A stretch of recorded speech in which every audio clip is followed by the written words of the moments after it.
Come with me to a frightening place. A place where the wind moans like a dying man as it blows across the hollow mouths of empty tombs on the deserted hillside. Off in the distance, the water claps in an eerie tempo against the shore, where the lake meets the rocky ground. It's a lonely place, a barren, empty place. Very few people travel this way. It's not safe. Even grown men, rugged, hardened outdoorsmen who occasionally come near this place with their herds, they don't come alone, and never at night. This place has a reputation. It's not just the graveyard and the tombs that keep people away, although that's incentive enough for most. It's not just the superstition and the stories that circulate through the neighboring towns. No, there's something alive out there. In amongst the dead, something lives. It's the demon man of the tombs, the man-monster, a violent creature who strikes fear into the hearts of all who live nearby. He lives like a wild animal, running naked through the graveyard, chasing anyone who comes near. He sleeps in the tombs. His eyes display an unearthly evil. He has the strength of 10 men. No one can bind him. They've tried. More than once, the strongest men have placed heavy metal shackles and chains around his hands and his feet. But in a rage, the demon man snaps the chains as though they're made of clay. Unable to be contained, he was finally driven out of town to this place, vanished to the cemetery, into exile. If you listen, you can often hear him crying out from the hills at all hours of the day and night as he cuts himself with stones. No one dares go near him. His is a frightening story. But it wasn't always this way. The demon man wasn't always the terror that he is today. Once he was a little boy. A boy with a name and a family and friends who used to come over to his house and play. And he probably had a normal childhood. He probably went to school and had birthday parties and dreamed about what he would be when he grew up someday. But somewhere along the line, the storyline went bad. No one knows exactly what happened or when. Perhaps he started hanging out with the wrong kind of people. Maybe something traumatic happened in his family that caused him to withdraw, to start searching. Maybe it was low self-esteem and a desire for attention that got him started reading books about foreign religions and the occult. Whatever the case, at some point in his life, he opened himself up to unspeakable evil, and the forces that took him over were far more powerful than what he expected. Now he was a prisoner, trapped in his own body, the little boy that he used to be cruelly trapped, held captive. Most of the time, he was too tormented to even remember what it felt like to be human, and normal, and wanted. Now, everyone ran from him. He was frightening and evil. But I wonder, were there ever moments when the demons living in him let go long enough for him to remember? Was there ever a time when he knew his name, or the face of his father, or remembered the sound of his mother's voice calling his name? Did he ever have moments when he wanted out, and when he frightened himself, when he felt ashamed or shed a tear for what he had become?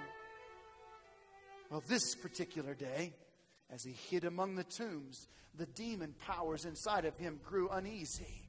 There was a restlessness in him that was different from most days. A familiar force was approaching that the evil spirits could sense long before the little boat was in sight. The man of the tombs began to tremble, and he broke out in a cold sweat. The boat was getting closer. There were 13 men in it, but one of them was no mere man. They recognized his presence. They knew his name. He had authority over them. Suddenly, without warning, the demon man was running as fast as he could. He had no choice. They had no choice. He was running. Then he was breathless.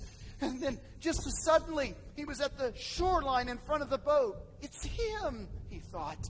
No, it can't be. Before he knew it, he was kneeling at the feet of this man, his chest heaving. It felt like his soul would explode from the pressure and the anguish of the demonic power inside him. The 12 men with this man couldn't seem to see what the demon man could see.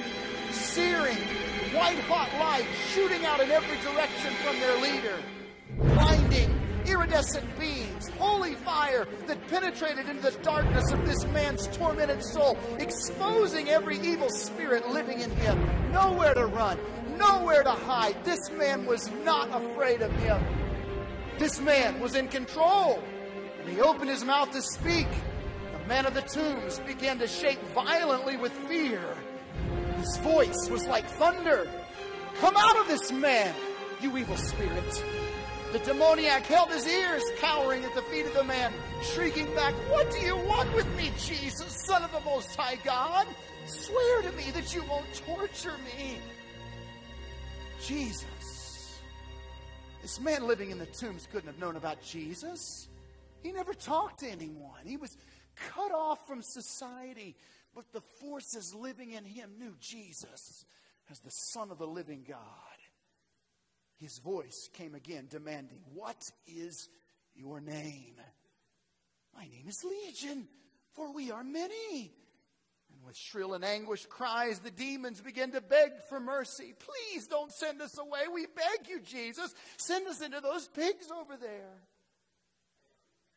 If you were to ask the one who was once known as the demon man to describe the events that took place next, he would tell you he can only recall bits and pieces. He remembers shaking violently. He remembers the tormented voices in his soul crying out. He remembers begging for mercy. And he remembers that as he looked into the face of this man, for a brief moment, the innocent little boy he had once been tried to say, Jesus, help me, please. And then power came out of Jesus into him, and everything went black. Suddenly, it was as if he had just awakened from a bad dream. He was weak. It felt like someone had knocked the wind out of him. And then there were men there helping him, giving him something to eat, helping him get dressed. And most of all, Jesus was there. And all he could do as he looked at him was cry and say, thank you, Jesus. Thank you, Jesus. Thank you, Jesus. Over and over, he said in his heart, so full of gratitude, there was no way to express it in words. It was like being reborn. That moment with Jesus is one he will never forget. And as the news of the event quickly spread, the townspeople, some of them fearful and some of them angry, asked Jesus and his men to leave. The man, now free from the demonic powers that controlled his life, begged Jesus to come with him, but Jesus told him, go home to your family. Tell them how much the Lord has done for you and how he had mercy on you. So somewhere on the streets of one of the 10 cities in the region of the Gerasenes, you will find a man who once lived amongst the tombs. He used to be a wretched, demon-possessed soul, but now he has a new life.